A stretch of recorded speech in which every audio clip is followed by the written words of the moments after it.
Good afternoon, everyone. My name is Sisanda and I am a content editor based in South Africa.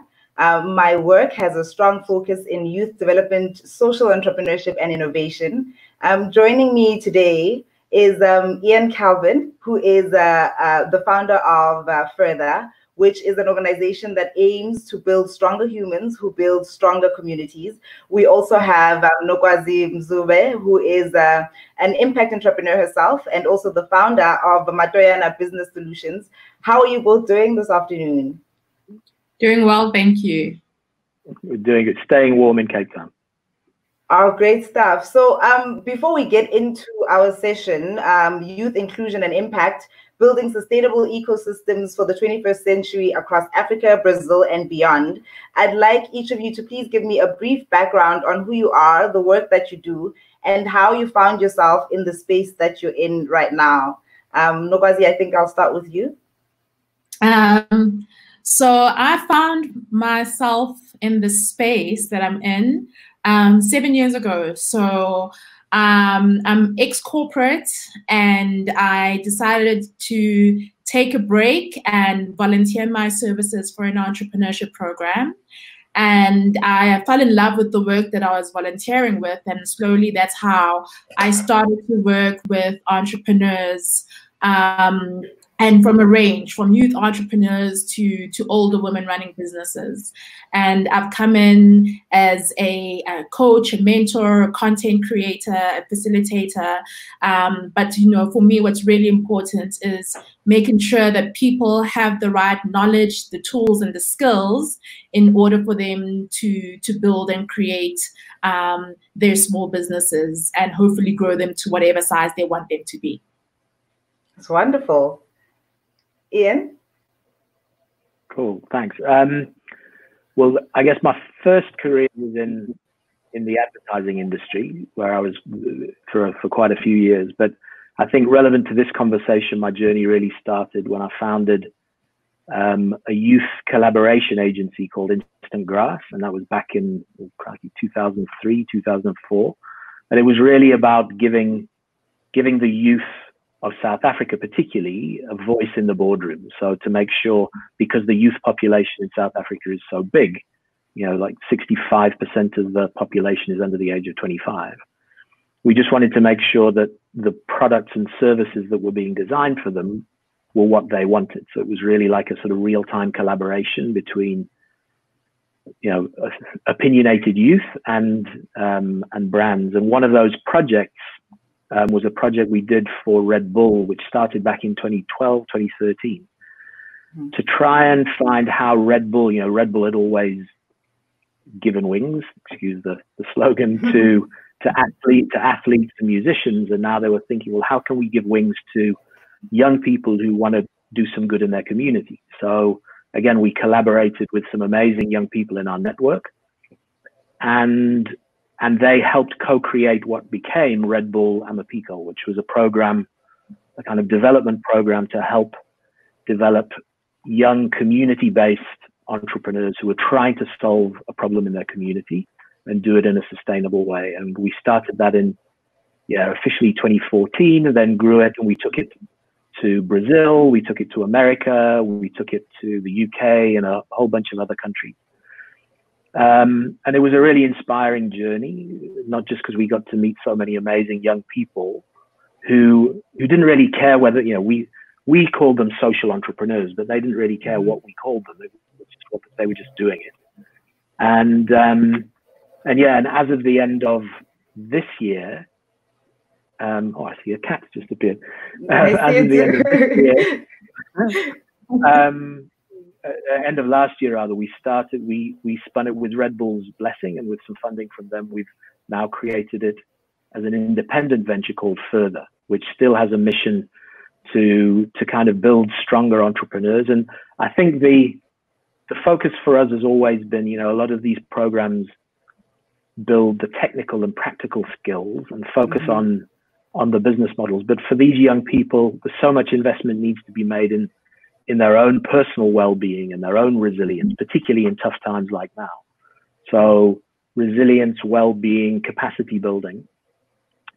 And I think we've got a short video which we can show now, which is a nice video to set the context of one of the entrepreneurs who was part of our early cohorts, a young guy called Wandisile Nkeketo. Perfect. To know that I'm able to impact positively people's lives. That is the best feeling ever. That is my biggest achievement, more than any other thing. My name is Wandisile Nkeketo. I'm from Cape Town. I'm a social entrepreneur. I run an organization called 18 Gangster Museum. Basically, 18 Gangster Museum is a medium that aims to alleviate gangsterism in gang-ridden communities. The museum is built in a shipping container. The shipping container is divided into two. One section is a replica of a prison, like a proper prison cell. Young kids, have a vivid image of what is it like to be in prison.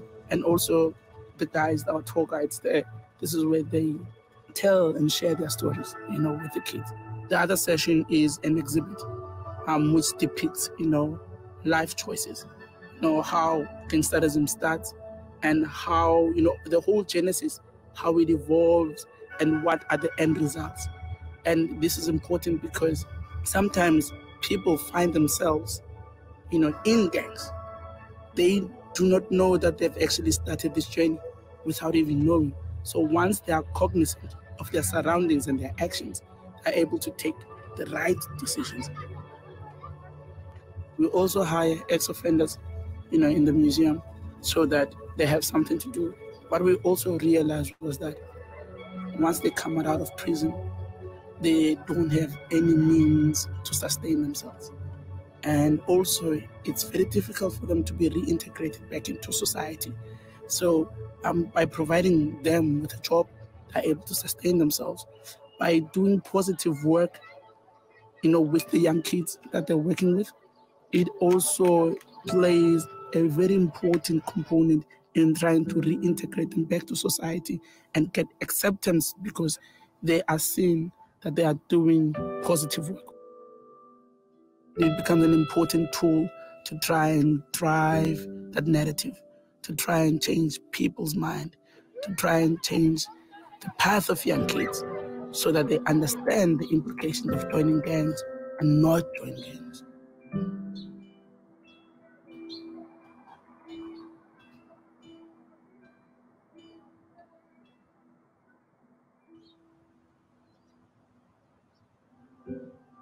Throughout my life, everywhere I went, every time I tell people, where you from, I said, I'm from a Kairij. People will be like, yo, that place is dangerous. And people had negative things to say about a Kairij. Me and my business partner thought, let us try and address issues centered around gangs. We have more people supporting us now. Whenever I'm not in a good space, I have more people who come and say, hey, you can be able to do A, B, C, and D. But back then, it was so difficult.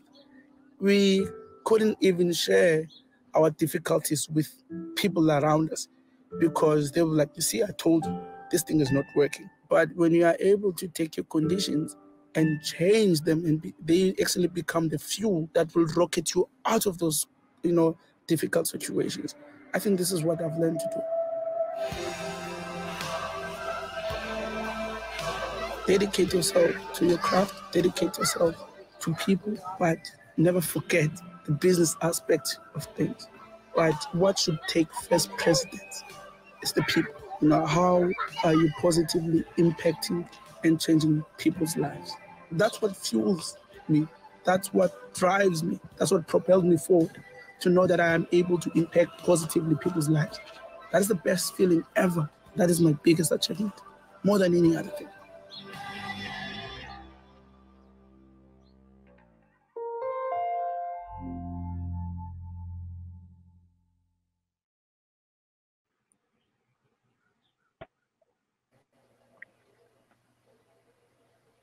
That's incredible. I think just watching Wandisile's story kind of shows me just how far we've come as a country when it comes to supporting and like creating spaces for especially impact entrepreneurs. Because I think a couple of years ago, when I got into the social entrepreneurship space, when I'd go into an office and say, well, I'm a social enterprise and I'm not a private company or an NGO, a lot of people were, they didn't really understand what social entrepreneurship was.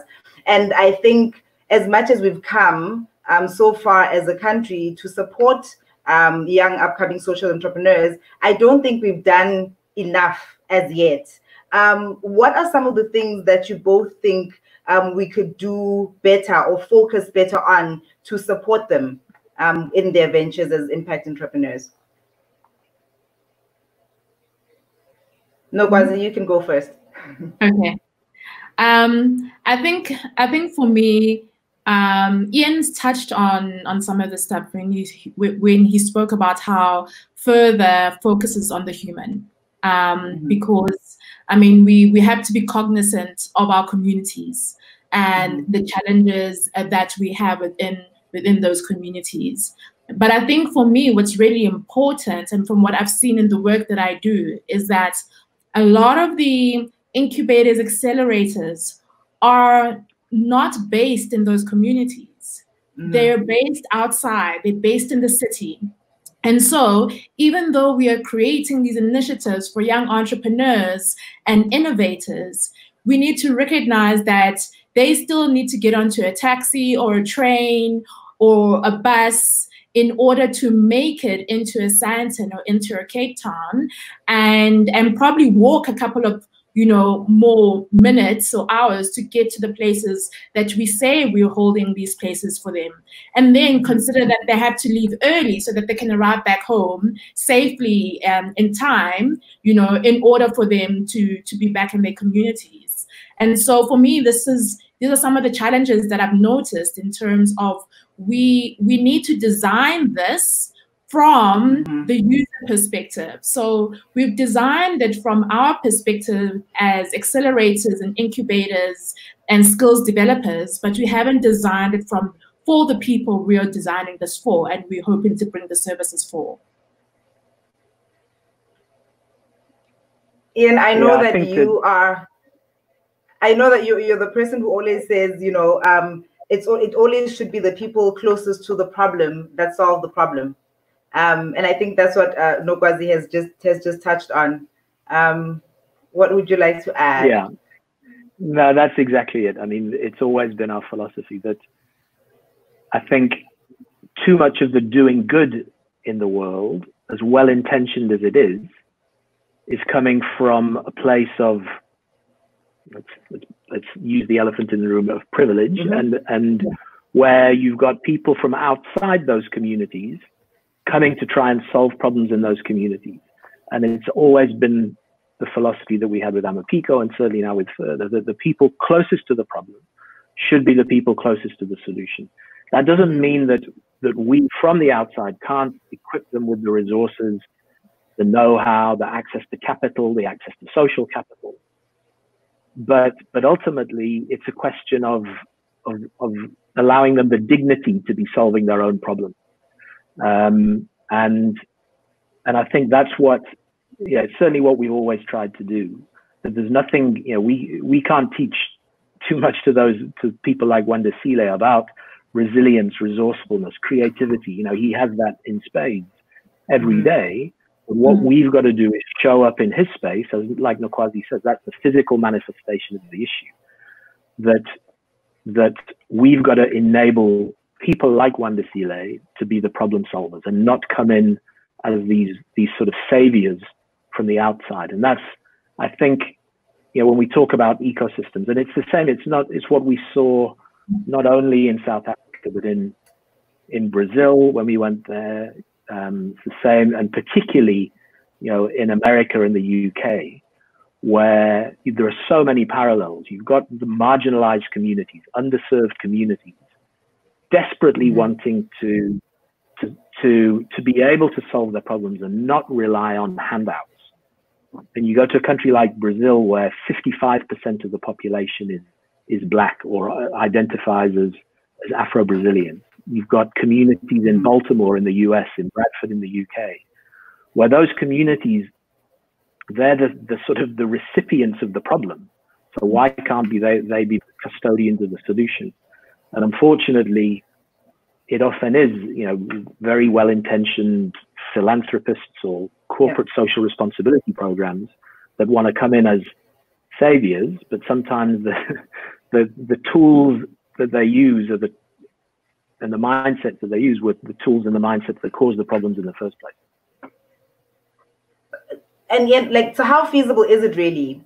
Because you're both speaking of how the resources and the people with the funds and the people that can assist are from outside. So how feasible is it really to say, you know, these spaces should be created within those communities? When you have people like Oandisile, who I think perhaps was more fortunate in understanding spaces and having access to people that could allow him to be in the spaces that he's in now. Mm-hmm. How feasible is it for somebody who is in Khayelitsha, who doesn't necessarily have access to the internet, who doesn't have access to information, to find these resources outside of his community? How feasible is it? Because these people have to work with people from the outside in order for them to get assistance. So, well, look, with a little bit of willingness, there are things, you know, you look at what's happening at Philippi Village, where that is, and you know, there's a sort of an institution at the Graduate School of Business in Cape Town called the Bertha Center, and they had the vision exactly like Nokwazi said, where people had to taxi their way in from Khayelitsha to go there, wasting time and valuable money. So instead, the Bertha Center helped establish the Philippi Village, which is in the heart of Philippi, with high-speed bandwidth, with co-working spaces, with everything they need. And those resources, and now you've got NASPERS labs running there. And there's examples, I'm just using that as a Cape Town example, but there are examples of people doing the right thing, where we go and show up for them and not expect them to come the other way around. So it's absolutely possible. Okay.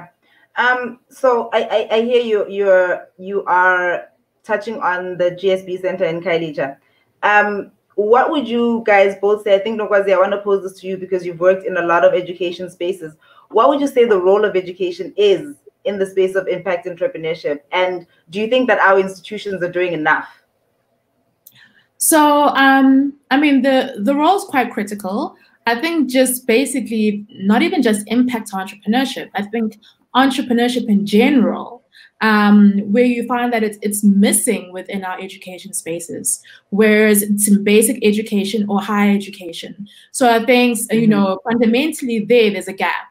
But also the other gap, you know, and I mean, I may even be shooting myself in the foot over here in a sense, is that are our education organizations the right ones to be facilitating and helping entrepreneurs? Because I feel that somebody who has walked the journey as an entrepreneur and experienced, I guess, the highs and lows and what it takes to build, I feel that they're almost at a better place to help guide someone who's starting a business versus an academic who will be coming from, you know, a very specific point of view in terms of teaching. And I've been part of programs where, you know, entrepreneurs have come back and just said, you know, I didn't get that finance lecture.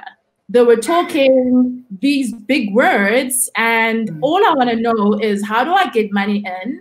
How do I expense? And, you know, and what do I do? So I think there's a role within education, but I think it has to partner and collaborate with people from outside, and to really think about what should an entrepreneurial space look like. I think we even need to reimagine, for example, what the teaching classroom would look like if we were looking to help entrepreneurs versus looking at the traditional traditional classroom.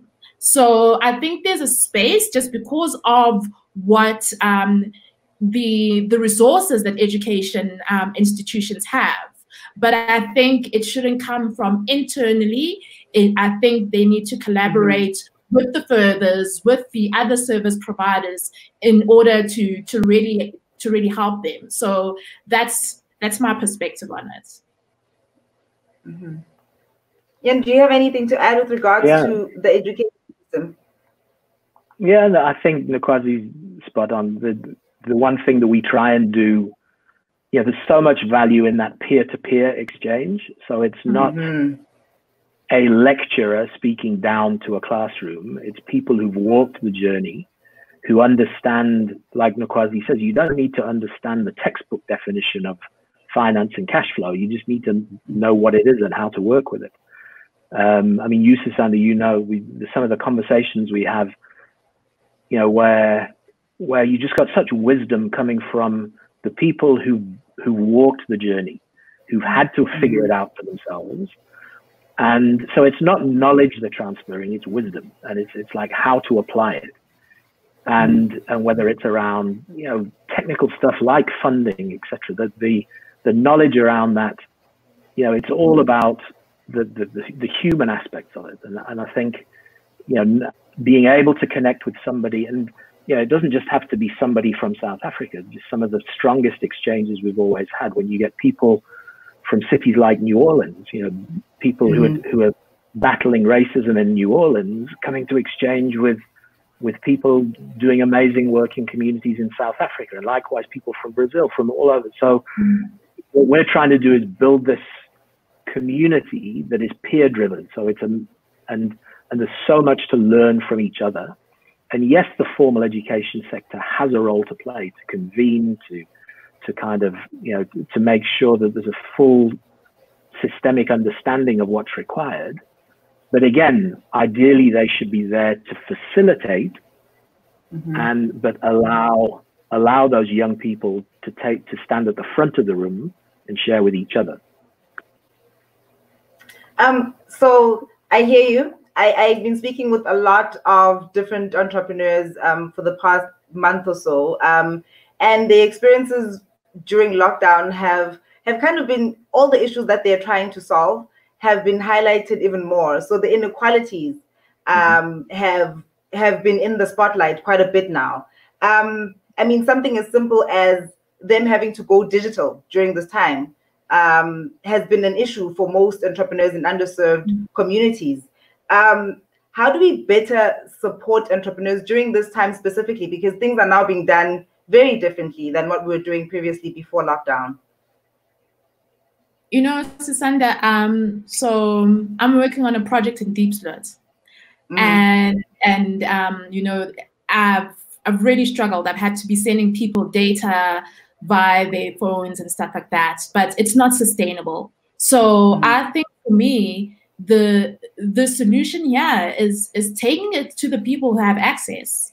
So, you know, this may sound controversial, but you know, how much will it really cost maybe a big telco, you know, to make access to the internet available for a couple of 100 days, or maybe at the libraries or somewhere. So, you know, infrastructure-wise and the way things are set up in South Africa at the moment, it's not like a whole lot of ISP companies can quickly come in and fix some of the issues. But I think that the already existing telcos can already do something because the infrastructure is there. So I would say that for me, that feels like that would almost be the quickest and most immediate solution, because everybody has access to a cell phone and everybody has access to MTN, Cell C, or whatever telco that they already have. So that's just me, top line, because otherwise we're expecting people to leave home, get onto transportation, go access some of the accelerators that in most townships, they don't have the centers that you have in Khayelitsha. So they'd have to travel to university or travel elsewhere to go access the internet. So for me, that would be the most simplest, well, the quickest solution is what I can think of. Yeah, and I know that you work with entrepreneurs. So I'm sure a lot of them have come to you and said, these are the issues that I'm facing. What have been some of the biggest issues that the entrepreneurs that you work with have seen during this time, and how have you advised or assisted? Well, look, I think the biggest one is the one that Nokwazi's mentioned, just access to data. You know, I think we still have one of the highest relative costs of data in the world. And look, the mobile companies, that they're doing some things. They're zero rating some educational sites, but that's more in the sort of secondary, sort of primary, secondary, and tertiary education space. In the entrepreneurial space, I think there's been a huge challenge just for people to work on their own well-being as well. There's this frustration. The sort of DNA of an entrepreneur is they want to be out there doing stuff. They want to be moving things forward. And yet to be forced to be locked down and just there's this sort of feeling of impotence that you can't actually do anything. So we've been doing a lot of work with our guys in helping them just sort of reframe that as an opportunity to actually, so many entrepreneurs rather say, I never have time to spend with my kids, with my family. I never have time to sort of invest in my health and never have time to read a book. And it's like, well, guess what? Now you got that time. So do that. Take the time to work on your own well-being. But also, again, where there's a sort of silver lining to this, I think, and a lot of our entrepreneurs are at this stage at the moment where you reach a stage, in the early days, you are the business. So the business resides in you. And and you're trying to push things forward. But what this lockdown, where it forces people to separate themselves from the business. So the business has to find a way of operating and some structures and delivery systems that can't rely on you getting onto a taxi or going wherever you want to go. You've got to think strategically now that I am now part of the business, but I'm not the business. And so I think it's forced us all, like in our own business, a lot of the work that we used to do was in a physical space, in an intimate environment, like a sacred space where you could bring 15, 20 entrepreneurs together and really get that human dynamic going. And it's forced us, like everybody else, to think, right, well, we can't do that now. So how do we scale it? So it's forced everybody to think, okay, instead of resisting technology and focusing and always saying, oh, the human touch is better, that's been taken out of the equation now. So we've all got to learn to adapt our business models, our ways of working to this new environment, because there's no sort of post-COVID now. It's just with COVID. So we just got to get used to it and not believe that things are going to go back to normal. So, and I want to add to that because I think touching on that is what's also opened up is the element of just trusting. That trusting that the next person is open to collaborating with me. And so Nokwazi has access to this. So yes, I can't physically access it, but can Nokwazi give me access to her stuff so that I could use it? And so I'm finding that, there's a lot of collaboration and people just rethinking, as you say, their business models and, the sharing economy in a different way. So not from a Uber, Airbnb perspective, but you have this resource, you can do this, I can do that. So how can we leverage off each other? And so for me, that's also something that I'm really seeing, and people just trusting and also relying more on the communities that they've created as entrepreneurs. So Nokwazi, as an impact entrepreneur, what have been some of the challenges for you? Because I don't think you'd have the same kind of issues, let's say a one decile might have per se in their business. So what issues have you had within lockdown, and how have you pivoted from that? How have you kind of, shifted things around? I know that you are like a business model expert. You are the queen of business models. So how have you used that for yourself during this time? Well, I think the first one was literally this, having to realize that most of my work is people facing and actually working one-on-one with individuals. And I had to just immediately just invest in the tools and the resources that would allow me to work online. And initially, I kind of did the typical entrepreneur mistake of going for the cheapest route, which was not necessarily the most stable, and then just having to realize that, I have to invest in the proper tools. I think for me, my biggest challenge is that my model is a third-party model. So I'm reliant on working with corporates or with accelerators. And so what happened is that everybody was in crisis mode. So everything stopped. So that meant my work kind of stopped, because then I kind of had to, you know, wait for them to kind of decide what's the way forward.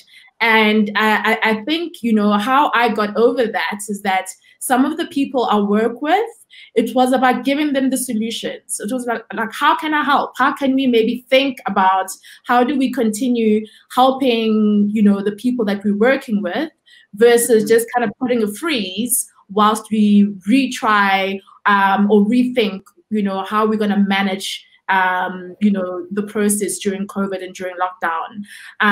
I think for me personally as well, one of the projects that I was working on, we had to stop it. But we also then realized that we can't stop it indefinitely. So I've had to take a bit of risk of, you know, getting out and going into the community to kind of re-understand and see what I can do, and then come back again and then redraw and rethink. And, you know, so it's been a challenge, Sisanda. And I think I've had to go back, as you said, to what I do well, the business model, and really sit down and say, where can I pivot? What do I change? Where do I collaborate? You know, and what do I tweak wherever I need to tweak? And also, I think for me, the big mindset was coming from a place of trust. So I had to learn not to panic. I had to just kind of be honest and say, this is where I'm at. This is what I'm struggling with. And trust that the people I'm working with, once they are over their worries and their issues, they will come to the party. And so I think it was a whole lot more of soft skills development more than specifically the hard skills. And Ian, I know that, you know, you mentioned that the work that you do really needs physical contact. It's how you've done things for years. So what have you changed now at Further to ensure that you're still making the same kind of impact that you were making to entrepreneurs when you were doing things differently? What have you guys changed around during this time? Well, look, I think, as I mentioned earlier, you know, we've been forced to, like everybody, to move everything online, but we've really focused on, you know, on you know, for some of our guys, it's just the human stuff. So it's, you know, and I suppose everybody's facing, you know, if you're in a large organization and now you're all working remotely, you know, managers of people have had to learn that it's not about checking up on people, because you can't walk over to their desk anymore, but it's about checking in with people and checking that they're okay and they're doing okay. And I think the good thing that's come out of this whole exercise is that we've been forced to sort of flex our human reflexes a little bit. You know, whether you're on a corporate level, on an individual level, we've all, as much, that's been the big irony of this thing, that we've all had to, as much as we talk about social distancing, it's not social distancing, it's physical distancing, but socially and as humans, we've had to connect with each other much more closely. And in some ways, I actually think, you know, you can sometimes, you know, particularly, like I ran a workshop online the other day using, you know, all sorts of web tools and this and that, and you get, people sometimes are more focused in that environment. So then, and they don't have all the concerns of body language, etc. But just to move it on a little bit, I think that aspect of us all getting in touch with our humanity is going to be far more important now. That you know, you've had examples of companies, you know, swapping out their machinery from making perfume to making hand sanitizer, and from making whatever the product to making masks. All companies have had to think, what is their responsibility to their community, yeah, and to not just their local community, but to society, to the planet, etc. And so everybody's been forced to do that. And once you've done that, and you've created this sort of sense of community spirit with your employees, with your customers, with your consumers, you can't put that genie back in the bottle again. Yeah. Yes, people are going to go back to making perfume or whatever they were making before they made masks, but they've still got to maintain that sense of community spirit. So we've all had this around the world. Nobody's ever lived through anything like this before. And we've seen this sort of awareness of our connectedness and our humanity and our vulnerability. And I think particularly in that environment, if you looked at what's happened post the George Floyd situation and the whole Black Lives Matter movement and anti-racism, that I honestly believe that wouldn't have taken grip the way it has now had it not been in the context of COVID-19, where all of us now are aware of our mutual dependency, our vulnerability, our connectedness. And so it's the perfect storm for that thing to happen, which was so overdue to happen, that I think the world is going to be a much better place for this after we get through it. I think, you know, just mentioning the what's happening in America right now and what happened with George Floyd just takes me back to how I think a lot of us have not necessarily been taking care of ourselves mentally. I think mental health is still a very taboo thing within the entrepreneurship space, especially when it comes to young entrepreneurs. How do you think we can go forward now post-COVID? Because I think right now everybody is talking about mental health, but I don't think a lot is necessarily being done, or there are spaces or systems that people can kind of reach out to when they do find themselves in a difficult space mentally. What do you think we could do going forward to better support entrepreneurs within that space? Nokwazi, I'll throw it to you. You know, I think what's quite interesting is that I haven't yet seen it in South Africa, but I'm seeing a whole lot more apps that are being created where individuals can have access to therapists almost on demand. You know, reach out and have access to that. And I think there's an opportunity for that within our communities in South Africa. Let me speak from a South Africa perspective. Yes. To people kind of to have an on-demand access. I know that further does that really well, because as Ian explained, like from a wellness perspective, you know, they give that access to individuals. But I also think, Sisanda, it's also a cultural thing. I think sometimes when we talk about therapy, we talk about it from a very Western perspective. Whereas what we don't forget, and especially if I look at the Black Township communities, is that we got therapy, you know, from the church and the youth groups in the church. You know, we have a few people who go to their pastors. I know, you know, and you know, so within the community, right, when we think about counseling, it's not necessarily going to a psychologist or a counselor. It's also about creating those safe communities where we can share, because that's where we, as I would say, Black people, historically, that is how we've received our therapy and have had people support us. So I think it's not just about looking at, can I have access to a psychologist, but it's about, can we also create those safe spaces where we can have these conversations about even issues like Black tax, you know, where we know that my therapist will not understand, but I know that 5 of my peers will get it because they're probably facing a similar issue. So for me, that's my thinking.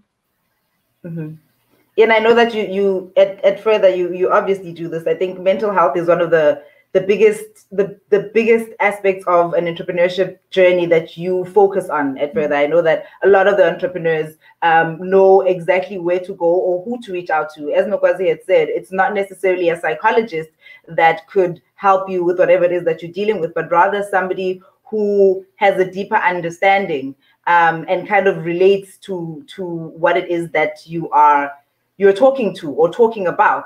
How do you, as an incubator, right, as a white man running an incubation that mainly services young Black entrepreneurs, how do you deal with those kind of finicky issues?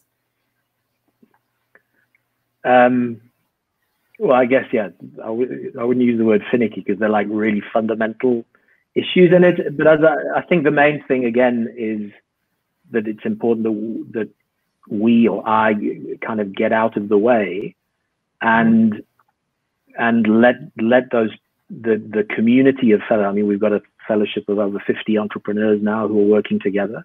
They can give each other so much support. And that's all really that, you know, the sort of, you know, mental wellness, you know, it doesn't need sort of always need clinical psychologists or whatever. It just needs people to have empathy, to listen, to not judge, to not offer advice, but just to listen. And the life of a social entrepreneur, if you're deep in a community somewhere and firstly you struggle, people wonder what you're doing, and you struggle to sort of to tell your story. Sometimes your family, like Nokwazi talks about black tax, you know, your family are putting pressure on you to stop this project and go and get a job and put money on the table, put food on the table.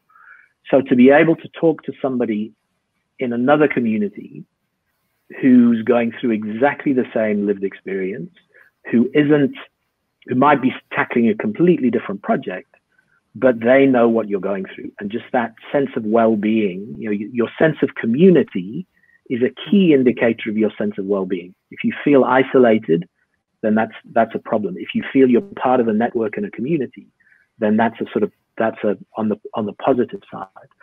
But again, like I said, you know, for an aging white male like me, we've got to get out of the way. And also, again, the with the global issue around racism now, you know, and I said we focus on allowing the people closest to the problem to be closest to the solution. So now this is our problem. We should not, you know, the racism is our problem. So we've got to come to terms with it and deal with it ourselves. And finally attack it with the same gusto that the white people have always tried to sort of solve other people's problems. So I think it's really allowing, and sorry, I know that sounds sort of divisive, but it's really important that we empower people to solve their own problems. We reflect on where we can add value and how can we create an enabling, you know, the theme of this talk is around ecosystems. You know, how can we create an enabling ecosystem where you know, the young black entrepreneurs feel equally valued, that they have the same access to capital. You know, there's still lots of problems in the African world of impact investment where unless you have a white face on your board, you're not getting access to the same capital. And it really is a time now for us to recognize that, to be introspective about it, to solve some of those systemic problems that aren't just in America, they're all over the world, and allow the people in those communities to be the architects, with our support, to be the architects and owners of the solution. I hear you, Ian, and I think it's also the first time that I've actually heard it in that way. I don't think a lot of people are looking at things for what they are, so I don't think that what you said was divisive, it was just honest. I think we have a question from Lindsay, and I think it's a perfect one to close off our talk because we've got a few minutes left. She asks, what advice would you give a young, enthusiastic, first-time entrepreneur who has a great idea for an impact business? So Nokwazi, you first, and then Ian. Shucks, I think the first place for them to start is to test it in their community. I really believe in the whole mindset of start small, think big. So, you know, explore it a bit, see if there's interest, and, you know, just try test it out. And then from there, slowly, you know, reach out to organizations like Further, who can hopefully be able to support and help you kind of, you know, build and design the right business model. But what I tend to see is that I think all of us tend to do this. We see that you want to solve a problem, and then we design it from our perspective. So even the social entrepreneurs, the impact entrepreneurs from the community, right? They will see it from their singular view versus actually just stopping and just chatting to everybody around them and say, do you see the same problem the way that I see it? And then exploring it from there in terms of what would it look like in terms of solving it, and then slowly building the business model around it. So that would be my suggestion as a first place to start. I love that. I love starting small, going big. Keep it in the community. Uncle Ian, really quickly, I think we've got like a minute to go. What would your advice be? Well, I would say exactly what Nokwazi said. Stay married to the problem first and understand the problem in all its dimensions before you come up with a great idea for a solution. And the other thing is, if you're really committed to it, there's lots of celebration of startup. It's like startup. Yeah, there's lots of prizes for this, but it's the keep going that we really need. It's the people who, if they've got a fully developed understanding of the problem that they're trying to solve with their impact business, and they come up with that viable solution, then keep going. Yeah, and sometimes it's become quite glamorous to be a social entrepreneur now. It's become a bit of a lifestyle hashtag. And there are three kinds of people. There's people who do good to look good, there's people who do good to feel good, and then there's people who do good to do good. So just rather be number three and get on and do it. And there's lots of resources out there. Well, there can always be more, but it's access to those resources, networks, but stay married to that problem. And if that's your mission, then the solutions will gravitate around you. I think that's a perfect way to end it. Thank you both so much. I think I've had such an incredible time just talking about, sometimes it's so good to look at the elephant in the room for what it is. And once you start talking about it, it just makes it look a lot less smaller. So thank you so much. I really appreciate the conversation. Thank you guys. Have an awesome day. Thank you. Thanks, Sisanda. Thanks, Nokwazi. Thanks, Sisanda. Thank you.